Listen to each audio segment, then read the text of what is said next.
भारत में कोरोना के केसेस में जैसे ही इजाफा होना शुरू हुआ है, उसके साथ राजनीति भी राजनीतिक दलों के द्वारा बढ़ती चली जा रही है। दरअसल कांग्रेस के पूर्व अध्यक्ष और कांग्रेस सांसद राहुल गांधी ने अब केंद्र सरकार को कटघरे में खड़ा किया है। राहुल गांधी ने कहा है कि एक तरफ देश में कोरोना के मरीजों की संख्या बढ़ रही है, दूसरी तरफ वैक्सीन की कमी हो रही है और केंद्र सरकार उत्सव मनाने के लिए कह रही है। उन्होंने कहा कि केंद्र सरकार को बिना पक्षतापूर्ण किए वैक्सीन का डिस्ट्रीब्यूशन करना चाहिए ताकि हम सभी मिलकर कोरोना को हरा सके। लेकिन सवाल ये उठता है कि जिस तरीके से महाराष्ट्र, झारखंड व देश के अन्य राज्यों ने वैक्सीन की कमी को बताया है, तो जाहिर सी बात है कि वैक्सीन उत्सव किस तरीके से मनाया जाएगा। वहीं इस पर केंद्र सरकार का कहना है कि राज्य सरकारों को उनके हिसाब से वैक्सीन दी जा रही है और साथ में राज्य सरकार वैक्सीनेशन करने में धीमी प्रक्रिया अपना रहे हैं। वीडियो जर्नलिस्ट विजय ठाकुर के साथ निशांत राय, चिकन 24/7 न्यूज, दिल्ली। देश भर में लगातार कोरोना का संक्रमण अपने पैर पसार रहा है। ऐसे में जो आंकड़े हैं वो 1 लाख से पार हो चुके हैं। तमाम ऐसे राज्य हैं जहां पर वीकली लॉकडाउन की स्थिति देखने को मिल रही है। लॉकडाउन सुबह 6 बजे से शाम को 6 बजे तक जारी रहेगा, जिनमें महाराष्ट्र है, मध्य प्रदेश है, छत्तीसगढ़ है। ये तमाम ऐसे राज्य हैं जो अब वीकली लॉकडाउन की तैयारी करते हुए नजर आ रहे हैं। ऐसे में जब लोगों को लॉकडाउन की जानकारी हो रही है तो भारी भीड़ अपने घरों से निकलकर बाजारों की तरफ बढ़ रही है, क्योंकि साल 2020 में हमने देखा था जब लॉकडाउन लगी थी तो तमाम जो सामग्रियां हैं उनकी बड़ी किल्लत हो गई थी। ऐसे में लोग अब चूकना नहीं चाहते हैं, अपनी जरूरत की सारी सामग्रियां स्टॉक करने की तैयारी कर रहे हैं। जो कोरोना का संक्रमण लगातार बढ़ता जा रहा है, ऐसे में राज्य सरकारें अपने अपने हिसाब से फैसले लेते हुए दिखाई दे रही हैं। ये फैसले कड़े भी होते हैं क्योंकि लगातार जो संक्रमण की दर है अब राज्यों में रुकती हुई नहीं दिखाई दे रही है। महाराष्ट्र में जो संक्रमण के आंकड़े हैं वो अधिकतर बढ़ते जा रहे हैं। ऐसे में राज्य सरकारों ने यह फैसला लिया है कि वीकली लॉकडाउन के माध्यम से लगातार कोरोना संक्रमण पर रोकथाम के लिए सरकारें प्रयास करती हुई दिखाई दे रही हैं। सहयोगी राहुल के साथ केशव मोहन मिश्रा, JK 24/7 न्यूज, दिल्ली। देश में लगातार कोरोना के मामले बढ़ रहे हैं। ऐसे में एम्स की तरफ से एक और बड़ा फैसला लिया गया है। दरअसल कुछ दिन पहले ही एम्स ने अपनी OPD को बंद किया था और अब एम्स की तरफ से ऑपरेशन थिएटर को भी बंद कर दिया गया है। दरअसल ये फैसला एम्स प्रशासन की तरफ से इसलिए लिया गया है क्योंकि लगातार बढ़ते कोरोना के मामलों से और भी ज़्यादा जो स्थिति है वो खराब हो सकती है, क्योंकि एम्स के अंदर सिर्फ दिल्ली ही नहीं बल्कि देश के अलग अलग राज्यों से बड़ी संख्या में सर्जरी के लिए भी राजधानी पहुंचते हैं। ऐसे में कोरोना का संक्रमण का खतरा और भी ज्यादा इससे बढ़ जाता है। यही वजह है कि फिलहाल जो नया आदेश आया है उसके तहत ऑपरेशन थिएटर को भी बंद रखा गया है। अस्पताल प्रशासन का कहना है कि फिलहाल बहुत जरूरी और जो सर्जरी है वो ही की जाएंगी।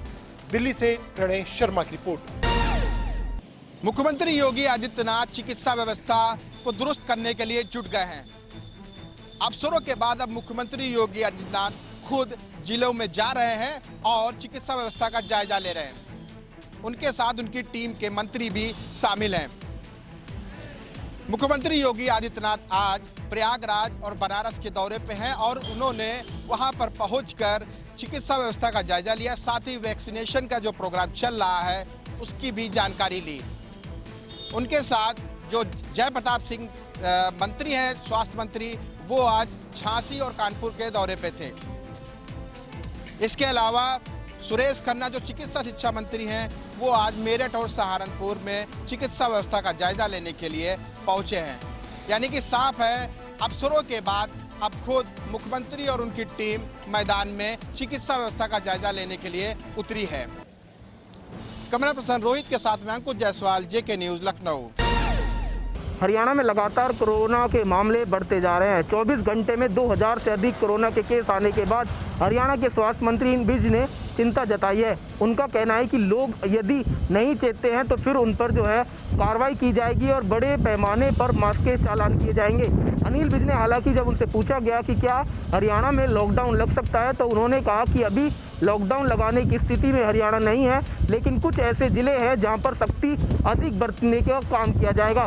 तो वहीं उन्होंने किसानों से अपील की है कि वो सरकार के कामों को ना रोकें और अपना विरोध जो है वो जारी रखने के साथ साथ विधायकों और जो मंत्रियों के जो कार्यक्रम हैं उनमें जो परेशानी खड़ी कर रहे हैं, यदि वो परेशानी खड़ी करते हैं तो फिर पुलिस उन पर जो है कार्रवाई करने का काम करेगी। सहयोगी राकेश के साथ संदीप गोयल, जग 24/7 न्यूज़, फरीदाबाद। कोरोना एक बार बहुत तेज़ी से पूरे देश में अपने पांव फिर से फैलाने लगा है। अगर बात करें महाराष्ट्र की तो महाराष्ट्र में सबसे ज़्यादा केस देखने को मिल रहे हैं। लेकिन बात करें महाराष्ट्र की तो महाराष्ट्र में पहला वीकेंड का लॉकडाउन होने जा रहा है और इसके साथ ही महाराष्ट्र सरकार ने नाइट कर्फ्यू का भी ऐलान कर दिया है, जो रात को 8 बजे से लेकर सुबह 7 बजे तक रहने वाला है। लेकिन इस नाइट कर्फ्यू का और लॉकडाउन का असर सबसे ज़्यादा महाराष्ट्र के होटल व्यवसाय पर होने जा रहा है, क्योंकि होटल व्यवसाय को भी जो छूट मिली है वो सिर्फ पार्सल के लिए मिली है। लेकिन जिस तरीके से लगातार कोरोना के केसेस बढ़ रहे हैं उसको लेकर कहीं ना कहीं जो होटल में काम करने वाले प्रवासी मजदूर है उनको लॉकडाउन का डर सताने लगा है और धीरे धीरे वो अपने घर की ओर वापस पलायन करने लगे हैं, क्योंकि तमाम राज्यों से ये तस्वीरें देखने को मिल रही हैं कि अब जो प्रवासी मजदूर हैं वो धीरे धीरे लॉकडाउन के चलते उनके मन में डर है कहीं लॉकडाउन न लग जाए, इसलिए वो वापस अपने घर की ओर पलायन करने लग गए हैं। इसका असर कहीं ना कहीं महाराष्ट्र की जो होटल इंडस्ट्री है उस पर भी पड़ सकता है और इसको लेके ही कहीं ना कहीं महाराष्ट्र के जो रेस्टोरेंट्स ओनर है उनका जो व्यवसाय है वो इसको लेके काफ़ी ज़्यादा चिंता में भी हैं। जग 24/7 न्यूज़ के लिए दिल्ली से उज्जवल कुमार की रिपोर्ट।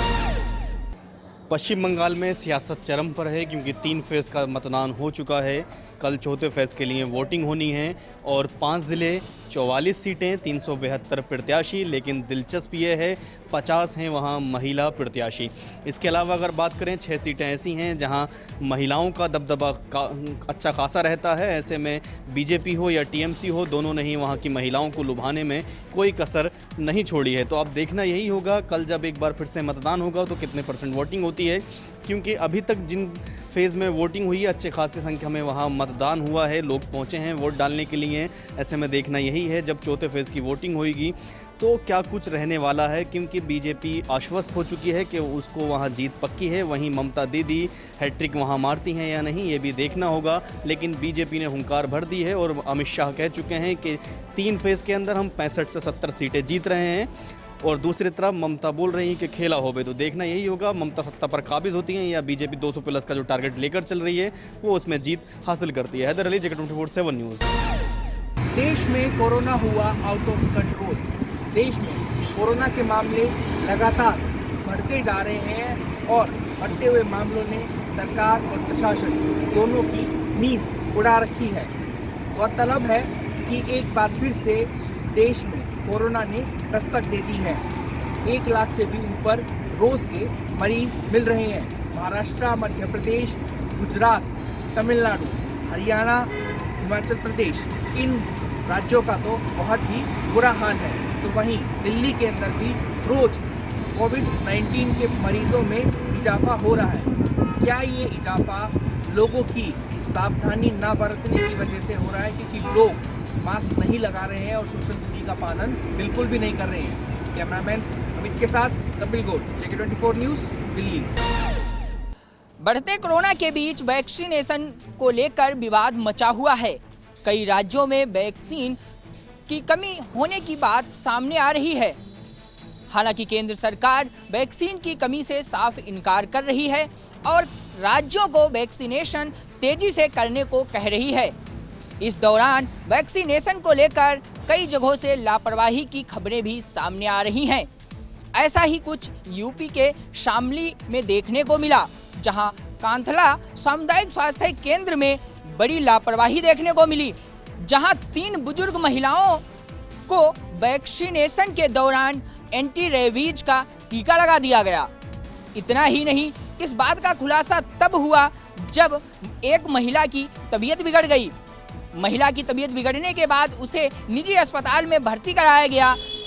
जब वहां डॉक्टरों ने पर्चा देखा तब पर्ची से पता चला कि उन महिलाओं को कुत्ता काटने वाला रेबीज वाला टीका लगाया गया है, जिसके बाद परिजनों ने हंगामा काटा और मामले की शिकायत आला अधिकारियों से की, जिसके बाद आला अधिकारियों ने मामले में जांच के बाद दोषियों पर कार्रवाई करने की बात कही है। फिलहाल अब देखना होगा कि मामले में दोषी सामुदायिक स्वास्थ्य कर्मचारियों पर कार्रवाई हो पाती है या फिर मामले में लीपापोती कर यूं ही मामले को रफा दफा कर दिया जाता है। वीडियो जर्नलिस्ट बलदेव के साथ रामानंद श्रीधर, JK 24/7 न्यूज, दिल्ली। उत्तराखंड के मुख्यमंत्री तीरथ सिंह रावत महाकुंभ के कार्यों की समीक्षा करने के लिए आज हरिद्वार में मौजूद थे। उन्होंने हरिद्वार का दौरा किया और जितने भी विभागीय कार्य हैं उनके लिए जो मेला अधिकारी हैं उनसे बैठक की और स्वयं आकर सभी कुंभ के जितने कार्य चल रहे हैं उनकी समीक्षा बैठक की।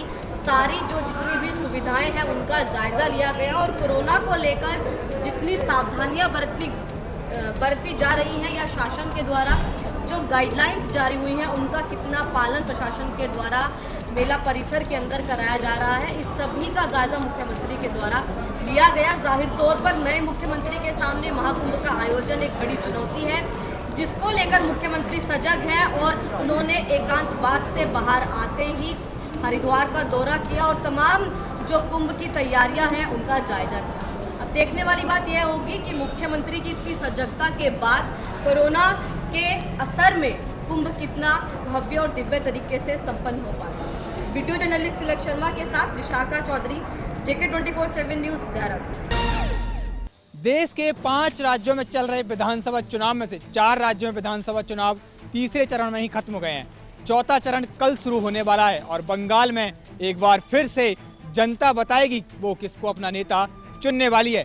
दरअसल बंगाल के चौथे चरण में तकरीबन 44 सीटों पर चुनाव होने हैं और इसमें 372 नेताओं की किस्मत जनता के हाथ होगी।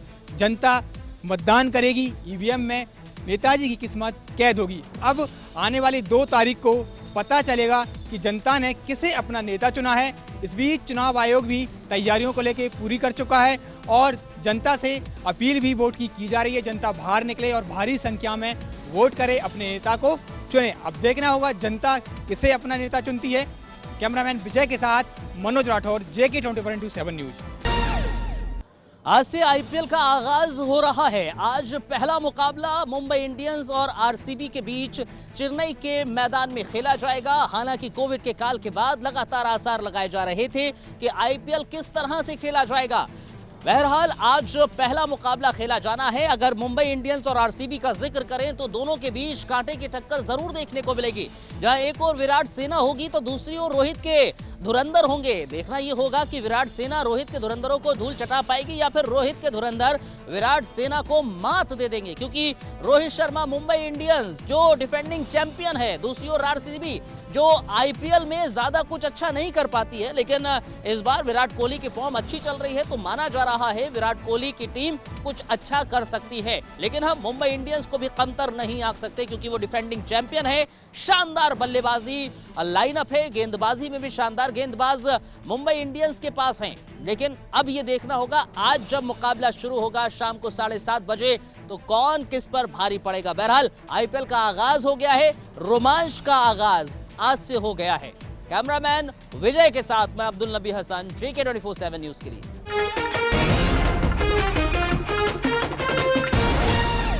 खबरों से अपडेट रहने के लिए JK 24/7 न्यूज के YouTube चैनल को आज ही सब्सक्राइब करें और Facebook पेज भी फॉलो करें।